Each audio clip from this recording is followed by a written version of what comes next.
what you're also speaking about in the beginning is like, which again, I think anybody in a position like ours can relate to. And then of course, I think all people can relate to, like body image issues. Yeah. Because you're so forthcoming about it, I would think that you also have tools to sort of manage that. Can you share any of those tools, or like kind of how you're working with it now?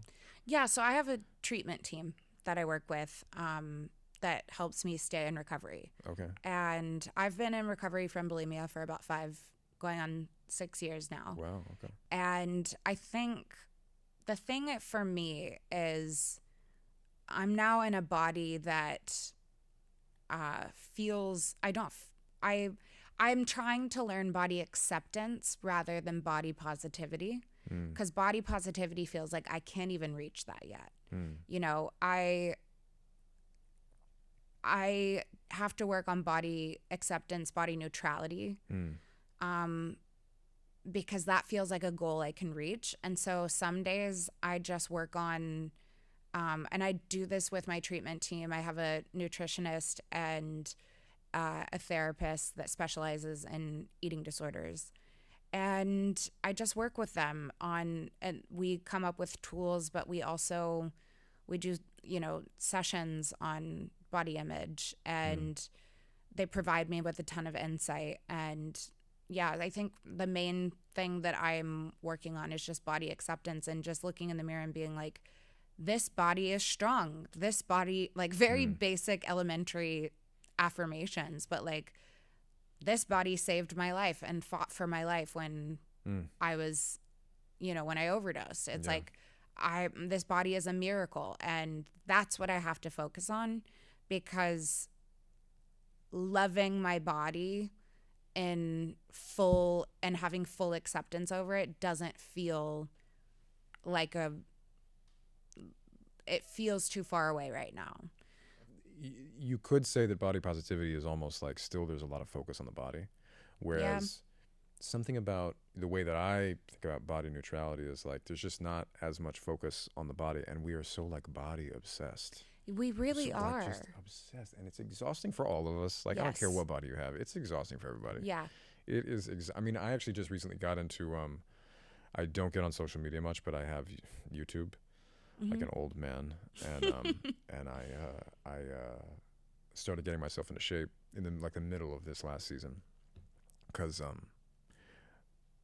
usually quite skinny, so fitting into my old clothes was actually, I was like, all right, this is I am a dad, and it has been a pandemic, and this is real. So I was just trying to trim down, and I have now been exposed to like male fitness YouTube, like that algorithm.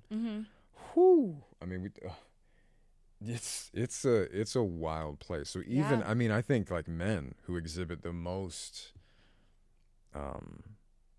incredible like masculine physiques, I think they've still got so much going on up there. Yeah, I like, mean, it's not. There was a time where I would work out like 3 times a day. Yeah. It wasn't for, it wasn't sustainable, so it didn't last very long, but there was a time where I was practically living at my gym. Yeah. Can I ask when that was? Like what? Yeah, that was like 2016. Okay. Or 2017, one of the two. And I was working out, and the thing was I was miserable inside. Right. And I still wasn't happy with my body.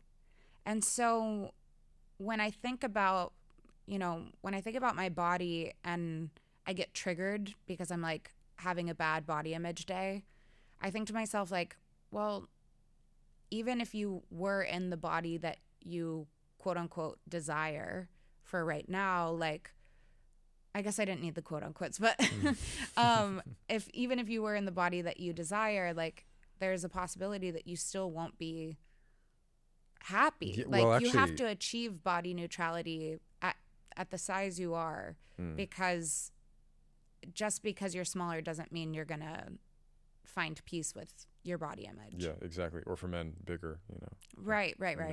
It's it's so true. In fact, I think it basically is, it's something of like the premise that you're exploring in Child Star, which is like when you achieve what you believe you want,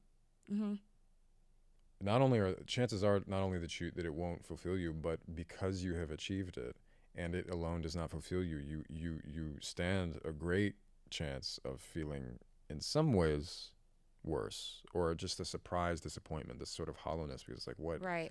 that is not fulfilling me, so therefore what is wrong with me that Right. it's not fulfilling. Right. Yeah. By the way, I really love the tone that you've struck in the film and here, Thank which you. is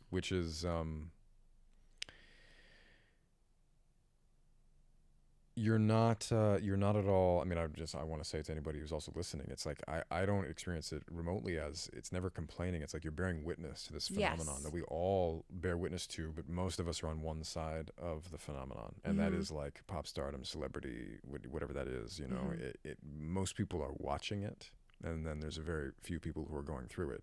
And I feel like it's important for some of the people who are going through it to kind of bear witness to the reality of what it is, because so many people are transfixed, as you kind of see in the beginning of the film, opening on these children kind of being asked, Yes. what do you want to be? You ask them, what do you want to be when you grow up? And they all say they want to be famous. Yeah. It's like society is so obsessed with celebrity and fame that it's kind of seeped into everything. Everyone's it's in the consciousness of everyone's mind. Yeah. Including children. And so it's just wild how obsessed people are with fame and celebrity.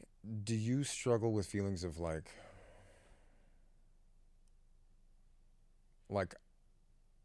I broke down under this pressure, or do you feel that essentially anyone would break under that pressure?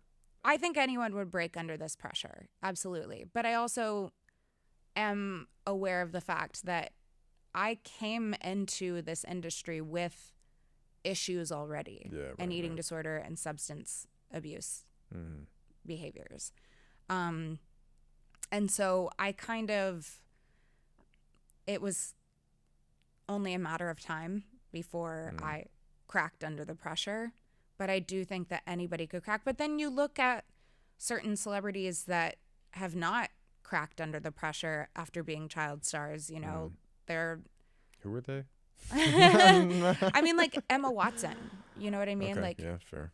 She went to good pick. Fucking college. Yeah, she does seem extremely... Although, she's probably having all the private... but we also don't know. That's the thing about like... celebrities. You just never know, and we think we know, but we don't. Which is one of the reasons why I made this film, was like, why do we turn out the way that we did? And how does it affect me today?